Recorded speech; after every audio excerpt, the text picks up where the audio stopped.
আসসালামু আলাইকুম। বাংলা রান্না চ্যানেলের পক্ষ থেকে গ্রামীণ পদ্ধতিতে আজ কম উপকরণ দিয়ে কচু শাক ভর্তার সুন্দর একটি সহজ রেসিপি আপনাদের সামনে তুলে ধরব। এটি রান্না করতে আপনার বেশি সময় লাগবে না, এটি ঝটপট রান্না হয়ে যাবে। কচু শাকের অনেক উপকার আছে। কচু শাক বাচ্চাদের চোখের জ্যোতি বাড়ায় এবং প্রচুর আয়রন আছে।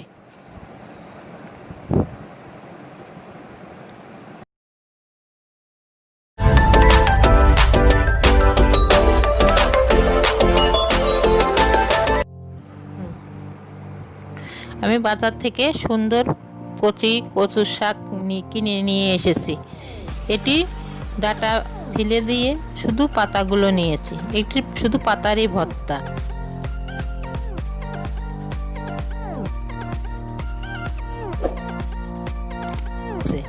একটা পাতাও ছিঁড়িনি।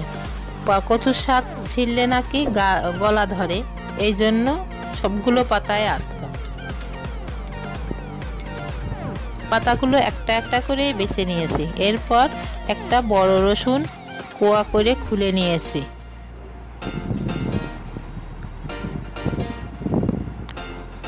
এরপর আপনারা কিছু কাঁচা মরিচ দিয়েছি।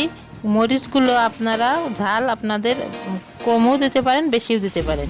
এরপর পানি দিয়ে সুন্দর করে ধুয়ে নিতে হবে। 2-3 বার ধুতে হবে সুন্দর করে, যাতে ময়লা না থাকে।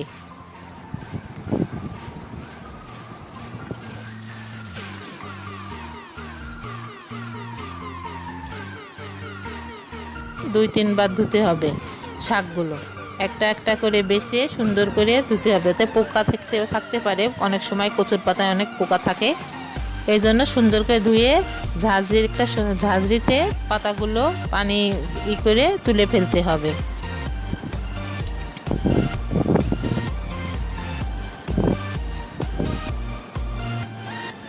সবগুলো পাতায় পানির থেকে সেকে তুলে নিতে হবে ঝাঁঝরিতে, একটা একটা করে সুন্দর করে। একটা কড়াইতে সামান্য পানি দিয়ে কাঁচামরিচগুলো দিয়ে দিলাম।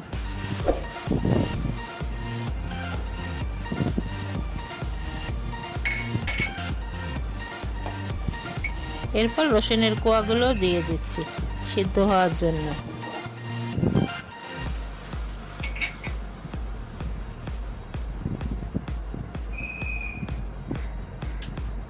এরপরে শাকগুলো করে কড়াইয়ের ভিতর দিয়ে দিচ্ছি।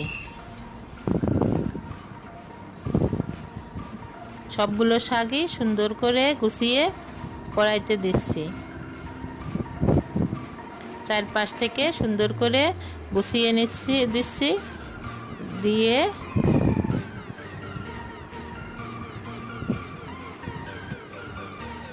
চারপাশ থেকে গুছিয়ে দিয়েছি। দিয়ে জালটা মিডিয়াম ভাবে দিয়েছি।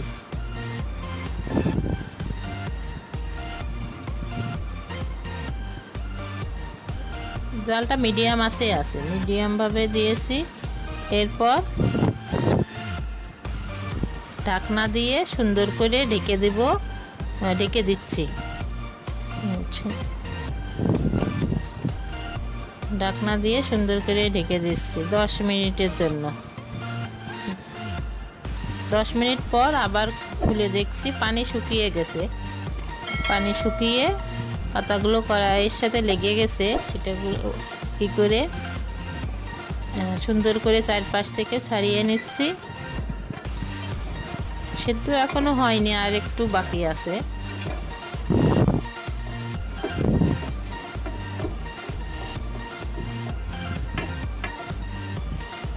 এজন্য সামান্য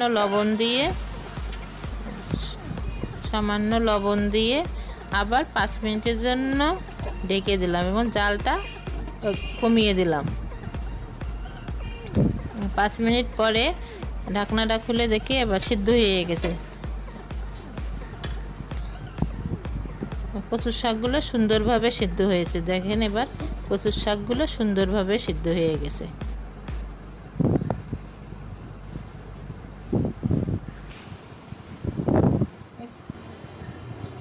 এবার চুলাটা বন্ধ করে দিয়েছি একটু ঠান্ডা হবার জন্য। এরপরে পেঁয়াজ কুচি আর একটু লেবুর রস দিব ভর্তার ভিতর।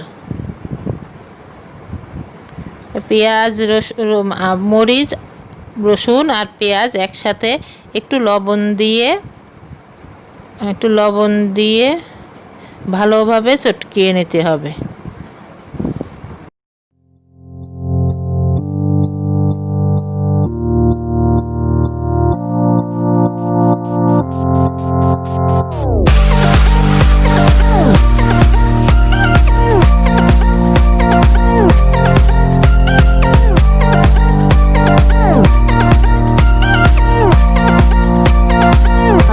এবার চটকিয়ে নেওয়া হয়ে গেছে। এরপর শাকের সাথে সুন্দরভাবে মিশিয়ে মাখতে হবে। শাকগুলো সবগুলোর সাথে যাতে মিশে যায় এই সুন্দর করে মেখে নিতে হবে।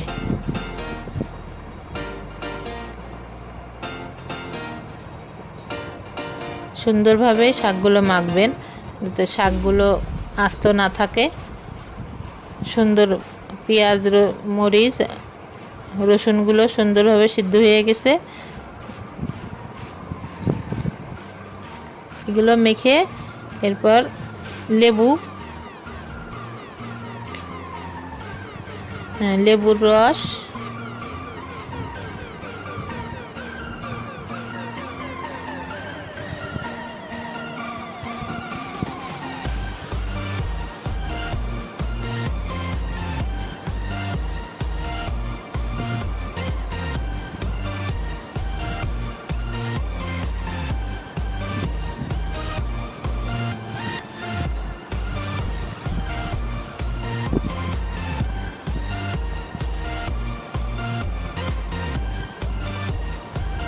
সরিষার তেল লেবুর রস আর সরিষার তেল একসাথে দিয়ে আবার মাখতে হবে। সুন্দরভাবে সবগুলো লেবুর রস আর সরিষার তেল ভর্তায় মাখিয়ে নিতে হবে যাতে সব ভর্তায় একসাথে মিশে যায়।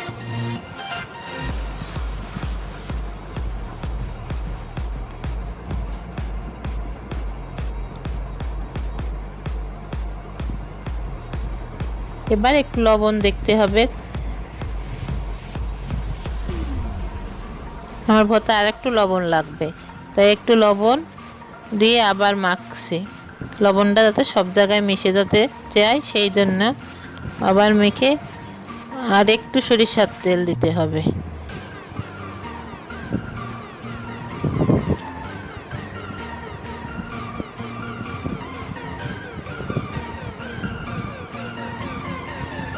সরিষার তেল দিয়ে সুন্দরভাবে এবার মেখে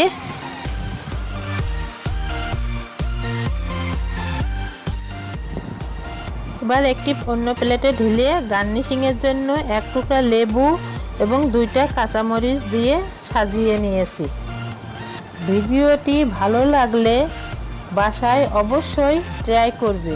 ভিডিওটি ভালো লাগলে এবং এরকম নতুন নতুন ভিডিও পেতে চ্যানেলটি সাবস্ক্রাইব করবে, ভিডিওতে লাইক দিবেন, নিচে কমেন্ট করে আপনার মতামতটি জানাবেন, ভিডিওটি বন্ধুদের কাছে শেয়ার করবেন। বাংলার রান্নার চ্যানেলের পক্ষ থেকে আপনাদের সবাইকে শুভেচ্ছা। আল্লাহ হাফেজ।